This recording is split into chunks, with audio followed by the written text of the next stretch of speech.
Salut tout le monde, c'est Ginji, on se retrouve pour la question numéro 5 de Dice and Story pour le bilan Release 2024. Donc c'est votre personnage de JDR ou PNJ préféré de cette année ou un personnage de fiction qui vous inspire un prochain PJ. Alors bon, pour parler un petit peu de l'inspiration, je ne m'inspire pas des personnages de fiction du tout. Je vous explique pourquoi. C'est parce qu'en fait, ce n'est pas tellement parce que les personnages sont mauvais, bons ou mauvais. Je parle d'alignement ou bon ou mauvais.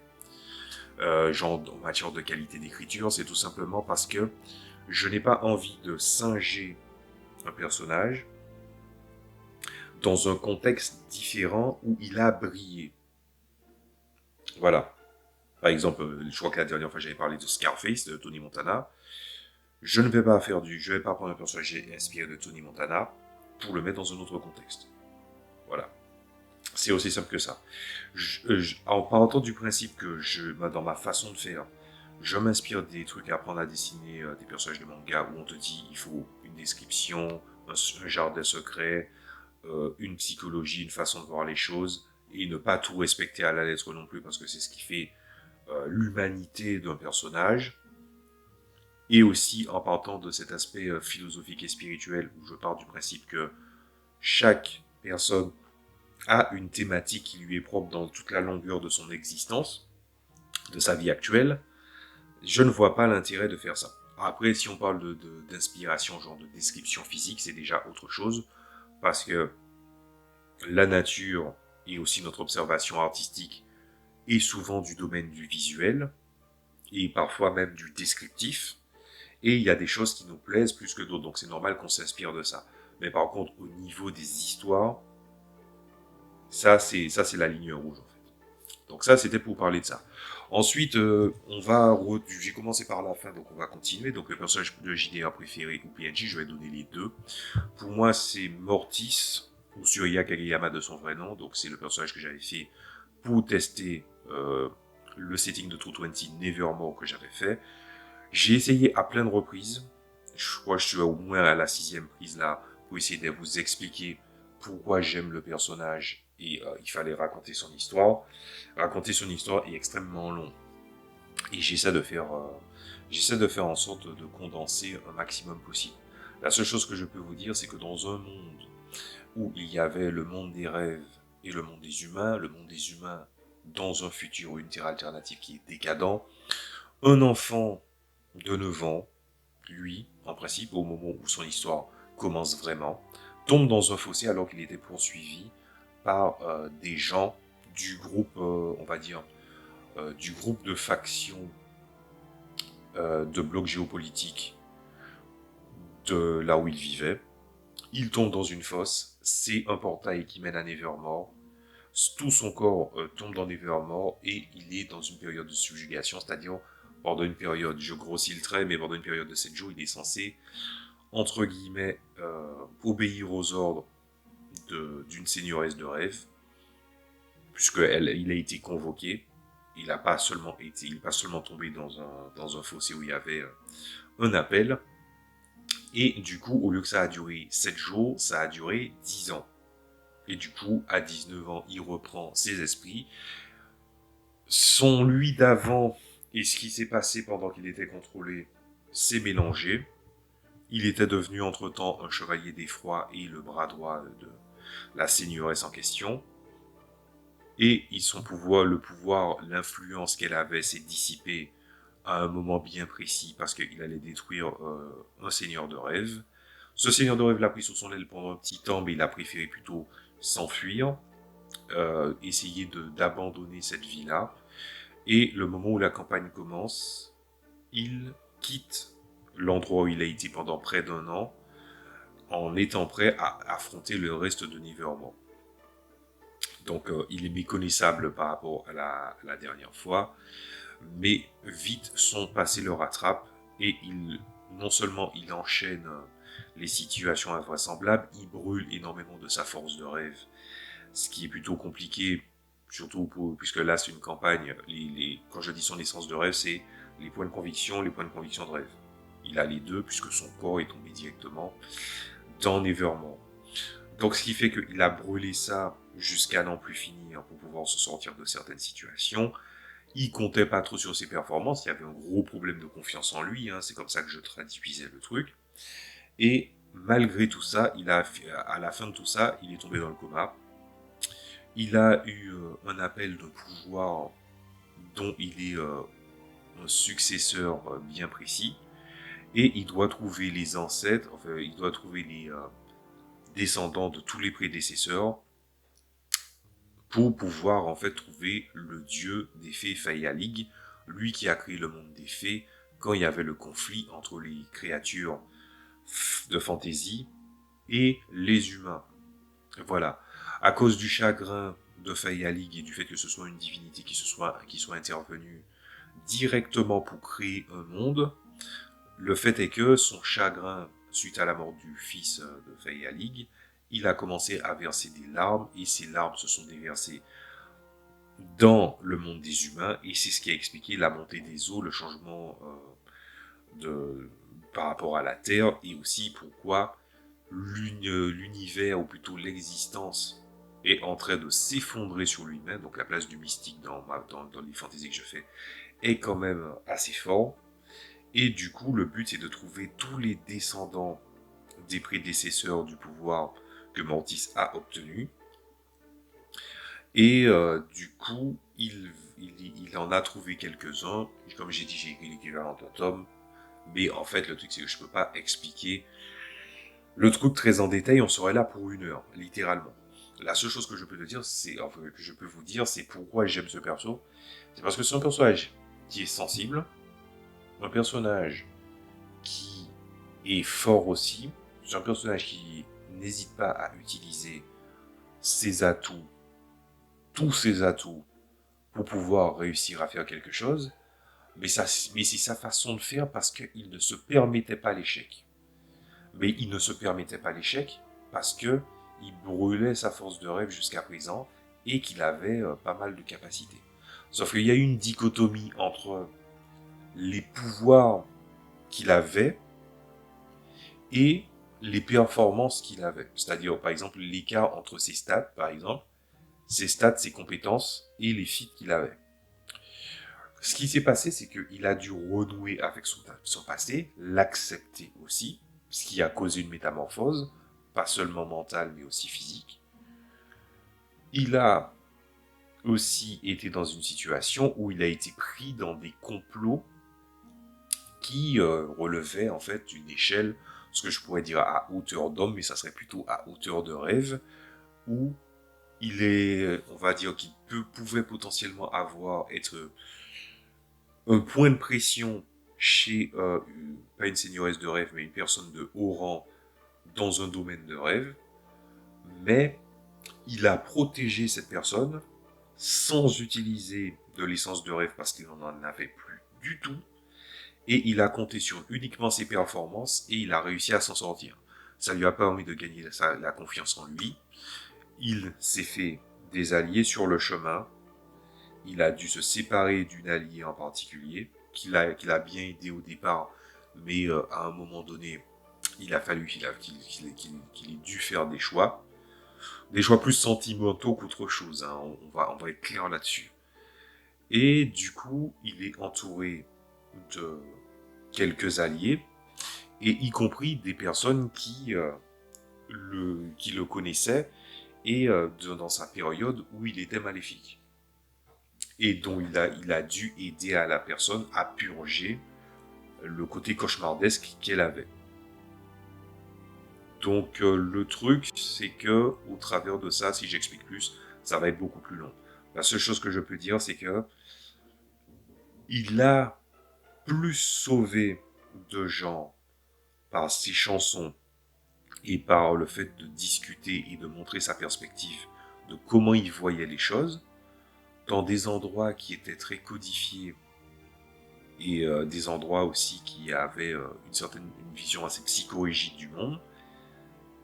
Mais il a été confronté, avant d'avoir de grands adversaires, les plus grands adversaires qu'il avait, c'était son passé lui-même. Et le fait qu'il n'assumait pas son passé. Donc à la fin de tout ça, il a réussi à se hisser au-dessus de tout ça et à se réapproprier son destin.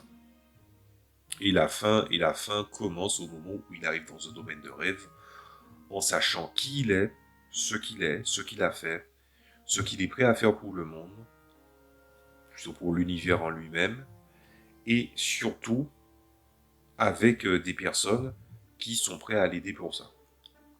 Voilà. Donc ça, c'est pour ça que j'aime bien le perso. C'est un personnage qui a...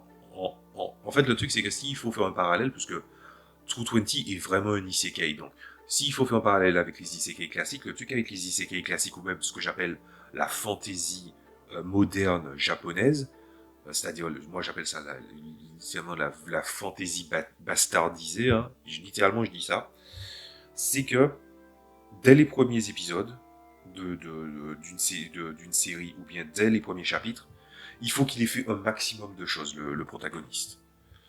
Le truc, c'est que je joue vraiment du JDR full solo. Donc on n'est pas dans la power fantasy, on est bel et bien dans un isekai, donc certaines choses qui sont inhérentes aux isekai arrivent, mais moi c'est pas tellement... Il a eu des tas de pouvoirs, il a eu des tas de capacités, il a eu les femmes à ses pieds, etc. dès les premiers trucs. C'est plutôt... Il a dû combattre toutes ses faiblesses, une à une, en brûlant tout ce qui pouvait faire barrage, c'est-à-dire les points de rêve.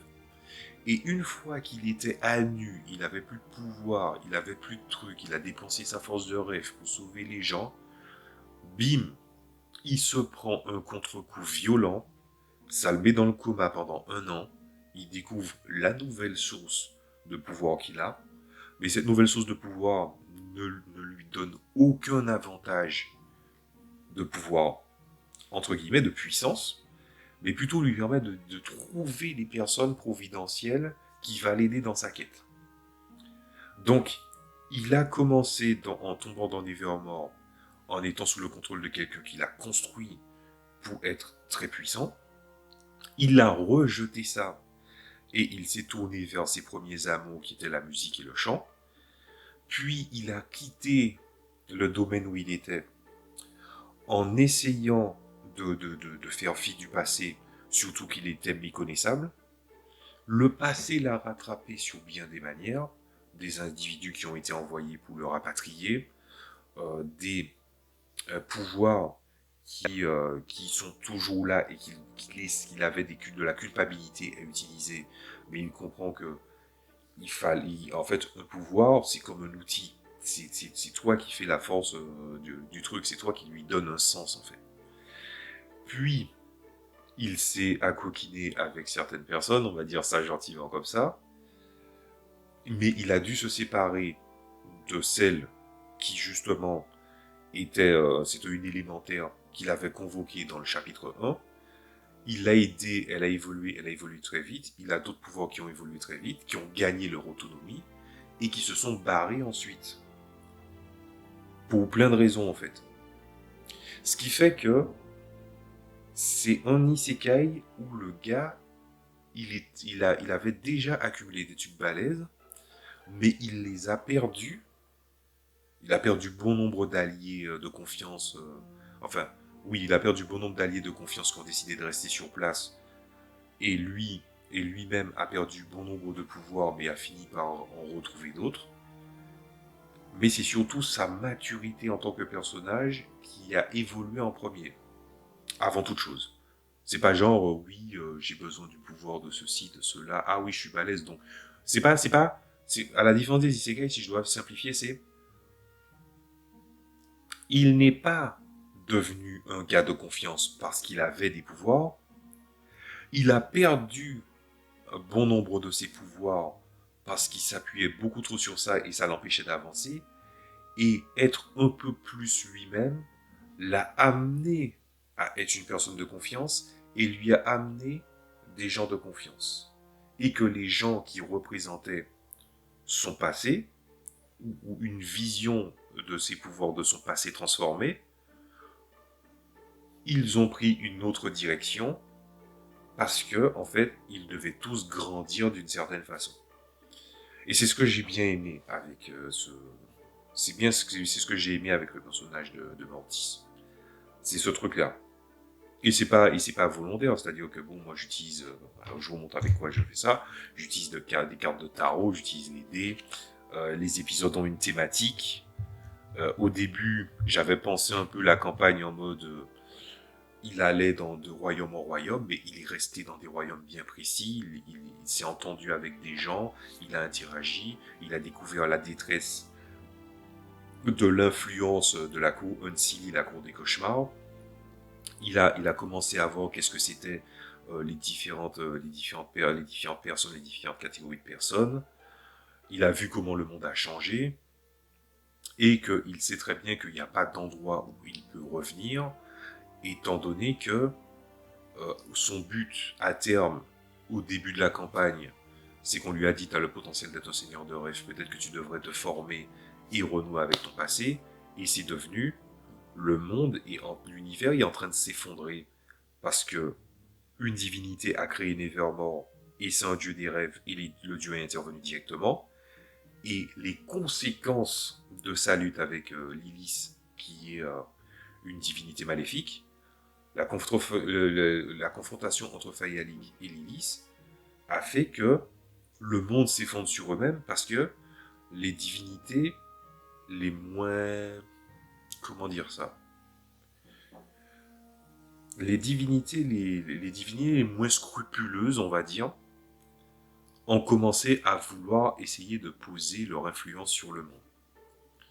Donc là, le monde est en train de s'effondrer. Il doit aller de royaume en royaume en ne pouvant pas totalement profiter du fait de rester. Et en plus de ça,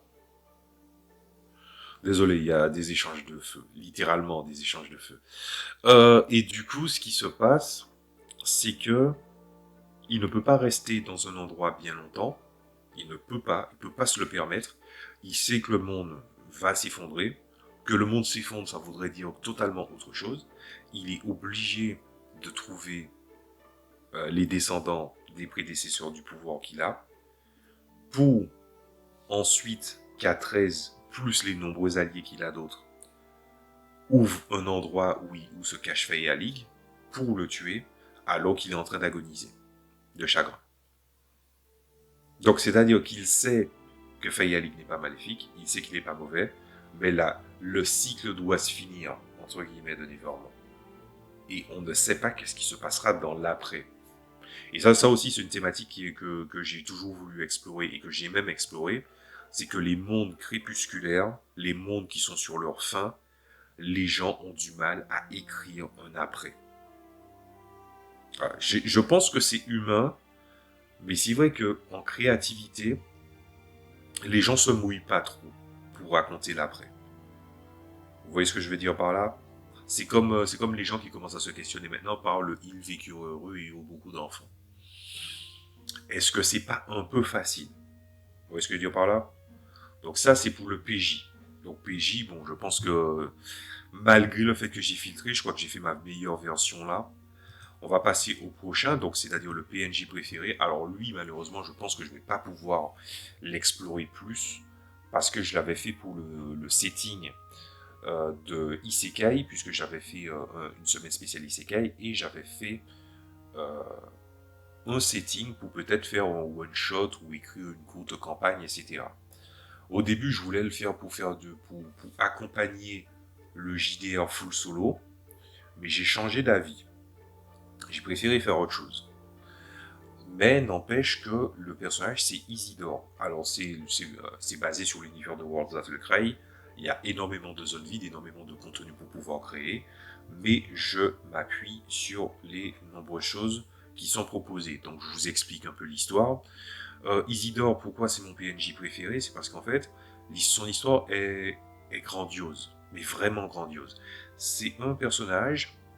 C'est un cheval, c'est un humain de la chevalerie d'Argari. Donc c'est les humains du monde féodal de la région d'Argari, donc de l'est des Syria, qui plus est gildois. Alors les gildois, pour vous expliquer, la gilde, c'est un territoire où il y a une espèce de grande crevasse, et à l'intérieur de crevasse, il y a énormément d'or, de pierres précieuses, etc., etc.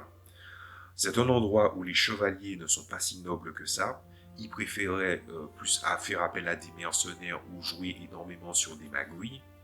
Ils sont pas trop différents des humains de l'Empire, et il y a énormément de corruption.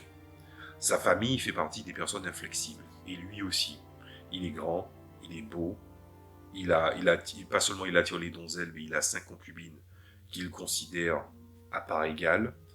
Il a une certaine justice, et il a voulu s'exprimer pour défendre les droits des travailleurs, pour améliorer leurs conditions. Donc c'est un noble dans toutes les définitions du terme. Sauf qu'il se fait tuer dans son sommeil et ses concubines aussi. Et le seigneur de la mort qui gagne de l'influence, donc Bane, veut le relever dans une volonté, parce que chez Bane c'est maladif chez lui. Son but c'est pas seulement de lever les morts vivants, c'est aussi de pervertir les gens. Donc il le relève en Nosferatu. Sauf que en Nosferatu, comment dire ça, il a une apparence qui le défigure ça, mais pas tant que ça. Lui, avant, il était grand, blond, aux yeux, me semble qu'il a des yeux émeraudes. Là, il a une queue de cheval, et là, il est passé en devenant un Nosferatu, donc il est devenu chauve, mais il n'est pas devenu rachitique. Il a certes des longues griffes, mais pas si grandes par rapport à un Nosferatu normal, ses dents aussi. Et il fait plus penser à un elfe noir du genre mélibonéen, genre Elric de Méliboné. Voilà. Et le truc, c'est qu'il est relevé en vampire. Bon, et il est pour le côté que le mal doit régner, etc., etc. Étant donné qu'il a été transformé en vampire, donc il a plus été perverti que comme certains morts vivants, Ben lui a enlevé la mémoire, et que quand il retrouve la mémoire, c'est des souvenirs altérés, corrompus. Donc c'est déjà autre chose. Puisqu'il y a, en fait, il y a une grosse thématique dans Battlecry entre les morts vivants et la mémoire. Quand un mort vivant, il meurt, s'il a vraiment une énorme rancune qui l'attache au monde physique, il devient une âme en peine. Si c'est son corps qui est relevé, mais qu'il n'a pas de choses en particulier qui l'attache au monde, il se relève en squelette. Sauf que plus un squelette retrouve des souvenirs, plus ça le transforme. Et pas dans le bon sens, parce que c'est des souvenirs qui sont un petit peu pervertis à cause de l'influence de B. Mais pas tous les morts vivants. Parce qu'il y a des morts vivants, ils retrouvent leurs souvenirs, et ils retrouvent leurs souvenirs d'avant, et ils doivent vivre en tant que morts vivants. Mais c'est un truc comme c'est un jeu de stratégie, ça se voit pas. Mais cette thématique-là, je la trouve très très forte. Donc du coup, Isidore est altéré, il est maléfique, mais il a un certain sens de l'honneur. Il refuse d'écouter certains ordres de Bane, et il sait pertinemment que Bane ne voudra jamais relever, ressusciter ses concubines, parce qu'il a une énorme culpabilité qu'elles soient toutes mortes, et que lui, à la limite, ça va, mais pas elle, en fait. Donc il y a un petit côté romantique, dans sa vision des choses. Sauf que Xiom, qui est en fait le familier de Ballora, donc la mère de Bane, on va dire c'est la Lilith du monde, donc on en revient encore à Lilith, est descendu sur Terre une seconde fois, sauf que lui, son but, c'est pas tellement d'aider les quatre seigneurs, les quatre seigneurs de l'Apocalypse, on peut les appeler comme ça, c'est-à-dire Bane, qui est le Fielon, donc celui qui relève les morts vivants, qui représente la mort, Sartek, qui est en fait, on peut clairement le dire, la manière dont tu vois comment le monde évolue, c'est le fils préféré de Ballora. C'est lui qui a créé les Minotaures, c'est le dieu des humanoïdes monstrueux, c'est lui qui a créé les Griffons. Voilà. Et il n'est pas tellement maléfique, il représente la guerre, il n'est pas tellement maléfique, et il a plus créé la vie qu'il a instillé la guerre dans le monde. C'est très particulier. Même Vanilla, quand il réfléchit, c'est-à-dire c'est pas une interprétation du monde que je fais, c'est littéralement, il n'a pas tellement créé de guerre que ça. Parce qu'en fait, il y a deux divinités de la guerre. Il y a Tempest, le dieu des humains barbares, les premiers humains, et il y a Sartek. Et les deux s'entendent, c'est-à-dire qu'ils se disent, les deux sont en accord, ça leur arrive de faire des escarmouches pour se battre, soit ils se battent en arène, soit ils se battent au sommet des ziggourats, etc., etc. Donc il y a ça. Ensuite, il y a Antaug, qui est en fait le seigneur de la peste, de la maladie. C'est lui qui a corrompu des œufs de dragon qui étaient fertiles et infertiles pour transformer en hydre. Il a créé les ghouls, il a créé des slimes. Tous les trucs dégueulasses, en principe, c'est lui. Voilà, on va dire ça. Et il a une apparence d'une espèce de djinn, un peu de djinn libasse. Et lui, il s'est fait bolos comme c'est pas permis. Voilà, par les elfes des bois, par les nains, par les humains de l'Empire. Et t'as Melkor, du domaine de la famine, alors lui, il a pris perpète, il s'est fait casser la gueule. Le truc, c'est que, comme c'est des titans, il ne meurt pas vraiment. Mais le truc, c'est que Balora trouve que, entre son fils préféré qui est mort par la main de Bane, parce que Sartek est intervenu pour aider les humains, les elfes et les nains dans le nord, ben Bane a lancé un combat déloyal contre lui, l'a vaincu et l'a déchiqueté en 102 morceaux, me semble-t-il, et disséminé dans le monde. Les Minotaures ont pu retrouver son crâne, mais le crâne génère du sang et le sang a de l'influence, donc ils peuvent produire d'autres Minotaures de sang noble, entre guillemets, et les Minotaures, quand ils ne sont pas en train de guerroyer dans le sud, ou dans le nord en train d'empêcher l'influence du royaume de la mort de s'étendre, ils essaient de retrouver les morceaux de Sartek comme si c'était des reliques. Des croisés, en fait. Voilà. Et puis t'as Melkor, qui est la représentation de la famille, ils se sont tous fait bolosser. Comment dire ça, entre Balora, qui, comment dire ça, a perdu son fils préféré, que les autres se sont des mauvais parce qu'ils se font casser la gueule tout le temps. Et elle a envoyé Xium à nouveau, qui était là dans les premiers âges. Lui, c'est une création originale, par contre, hein, Xium. Et le truc, c'est que le but de ce familier, de Balora, c'est qu'il a vu que ils ont tellement jeté la honte envers la mère, envers sa maîtresse, qu'il veut pas seulement dominer le monde et changer le monde pour entrer dans un âge de ténèbres après avoir eu un âge de lumière beaucoup trop long, il veut aussi manger les autres enfants. Enfin, il veut manger les enfants de Balora. Voilà. Et ça, c'est son truc à lui. Ah ben, qu'est-ce qui s'est passé? Pourquoi je parle de tout ça? Ben, c'est parce qu'en fait, Isidore, le personnage en question, il a, comme son chevalier de la mort, un paladin noir, appelez ça comme vous voulez, comme il sait qu'à aucun moment, Bane ne va accéder à ses volontés, Xium est arrivé, il lui a dit, moi je suis prêt à ressusciter tes compagnes, si vous êtes prêt à vivre dans un âge de ténèbres, évidemment.